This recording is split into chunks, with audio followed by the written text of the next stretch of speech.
প্রতিদিন তো সংসারে কাজকর্ম করি, তাই বলে কি আর দোলনাতে দোল খেতে নেই? আমাদের মেয়েদেরকে আর দোলনাতে দোল খাওয়া যাবে না? যাই হোক, আমাদের দোলনাতে দোল খেতে এত ভালো লাগে। আমি কিন্তু প্রায় প্রায় সব জায়গায় বের হই, আর কোথায় কোথায় আজকে গিয়েছিলাম সেটাই কিন্তু আজকে বিস্তারিত আলোচনা থাকবে।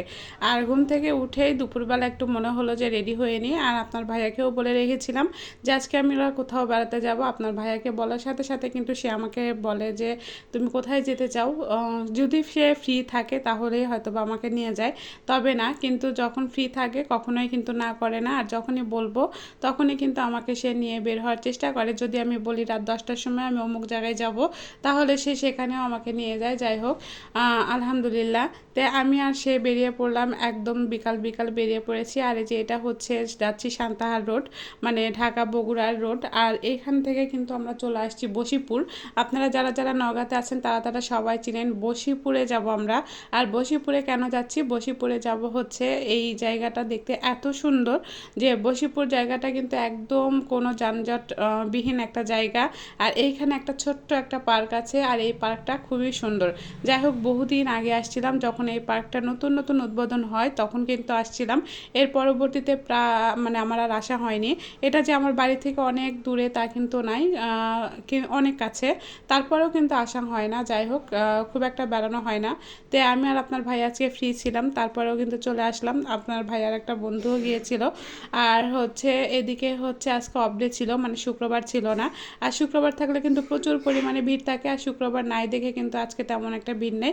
তো যাই হোক, আমরা দুজনে দুইটা টিকিট কেটে নিলাম, আর দুইটা টিকিট কেটে নিয়ে এখন কিন্তু আমরা ভিতরে ঢুকার পালা। আর আপনারা কিন্তু দেখতেই পাচ্ছেন এটা হচ্ছে বশিপুর শখের পল্লী। আর এই পার্কের নাম, এই পার্কটা যখন আমি প্রথম আসছিলাম তখন ছোটোখাটো একটা পার্ক ছিল, তখন এত বড় পার্ক ছিল না। আর এই যে মসজিদ আপনার ভাইয়া ঢুকেছে নামাজ পড়তে, আর এখানে হচ্ছে দেখেন ভিতরে ঢোকার পরেই কিন্তু হচ্ছে সুন্দর সুন্দর জিনিসগুলো আছে। সেই জিনিসগুলো দেখতে কিন্তু আমার কাছে খুবই ভালো লাগছিল। আর আজকে আমার কেন ভালো লাগছে এখানে এসে, মানে একদম শান্ত একটা পরিবেশ, কারণ আজকে অফ ডে ছিল। আজকে সব কিছু বন্ধ ছিল। বন্ধ ছিল বলতে গেলে হয়তো বা দেখা যাচ্ছে আপনি যদি কোনো রাইডে চড়তে চান, সেই রাইডে কিন্তু হচ্ছে আজকে চড়তে পারবেন না, এটাই শুধুমাত্র বন্ধ ছিল।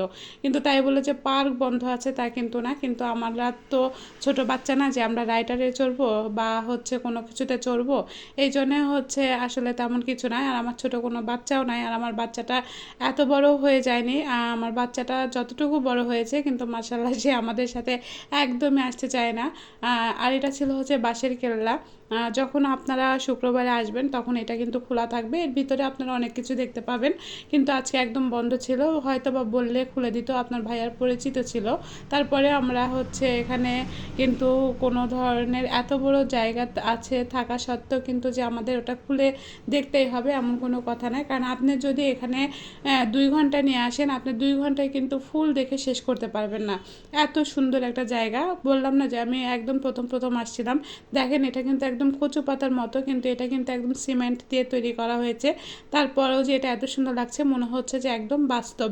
আর এই যে আমি আমার বান্ধবীর সাথে, মানে আমার হচ্ছে পরীর সাথে কথা বলছিলাম, একটু কথা বলে গল্প করে তারপর সেখান থেকে বের হয়ে আসলাম। আর এখন শীতের সিজন না, তারপরেও কিন্তু এত সুন্দর সুন্দর ফুল ধরে আছে। আর ফুলগুলো দেখতে কিন্তু অনেক ভালো লাগছে। যখন আপনি শীতের সিজনে আসবেন তখন কিন্তু আরও সুন্দর লাগবে। তো যাই হোক, এখান থেকে কিন্তু হচ্ছে দেখা যাচ্ছিল সামনেকার সিনগুলো। আর কালকে রাতে এত পরিমাণে ঝড় হয়েছিল, সেই ঝড়ে কিন্তু অনেক কিছু গাছপালা মানে ভেঙেও পড়েছে, সাথে কিন্তু হচ্ছে অনেক কিছু নড়চড় হয়ে গিয়েছে। আর মনে হচ্ছিল রাস্তাঘাট একটু নোংরা হয়েছিল। এটা কিন্তু শুক্রবারের আগে সব পরিষ্কার হয়ে যাবে। আর আজকেও যে বললাম যে অফ ডে ছিল, এই জন্য কিন্তু সব কিছু একদম পরিষ্কার করে নিই। আর এই জিনিসগুলো দেখতে যে এত সুন্দর সুন্দর লাগছিল, আমার কাছে বেশ ভালো লাগছিল। যাই হোক, এখানে তো আমরা অনেক হাসাহাসি করছিলাম, আর এখানে তো বাদুরগুলোও ঝুলেছিল। আর এখানে আমরা একটা জিনিসই দেখেছিলাম, সেটা হচ্ছে যারা আমরা বাবা মা আছি, আমরা বাবা মা কিন্তু কখনোই চাই না যে একটা সন্তান হচ্ছে খারাপ হোক। মানে আমরা সন্তানকে কিন্তু ভালো পথে নিয়ে আসার চেষ্টা করি। আমাদের কিন্তু উচিত যে আমরা মেয়ে হোক বা ছেলেই হোক, আসলে আমার সন্তানেরা কি করছে। এই যে পারগুলা দেখছেন যে অফডেগুলো থাকে, এই অফডেতে যে আপনার ইয়াং বাচ্চা কাচ্চারা বা কলেজের বাচ্চা কাচ্চারা এসে যে কী করতেছে, আপনারা আসলে দেখলে অবাক হয়ে যাবেন। তো যাই হোক, সেগুলো তো আর নাই বলি ভিডিওতে। আমি বলি যে এই জায়গাটা কিন্তু অসাধারণ লাগে। যারা আসবেন তারা অফডেতে আসেন, বা যাদের বাচ্চা কাচ্চা আছে তারা কিন্তু শুক্রবারে আসেন, তাহলে কিন্তু দেখবেন আপনাদের অনেক ভালো লাগবে। তো যাই হোক, এটা একদম শেষ প্রান্তে চলে আসছি, আজকে এ পর্যন্তই। আল্লাহ হাফেজ।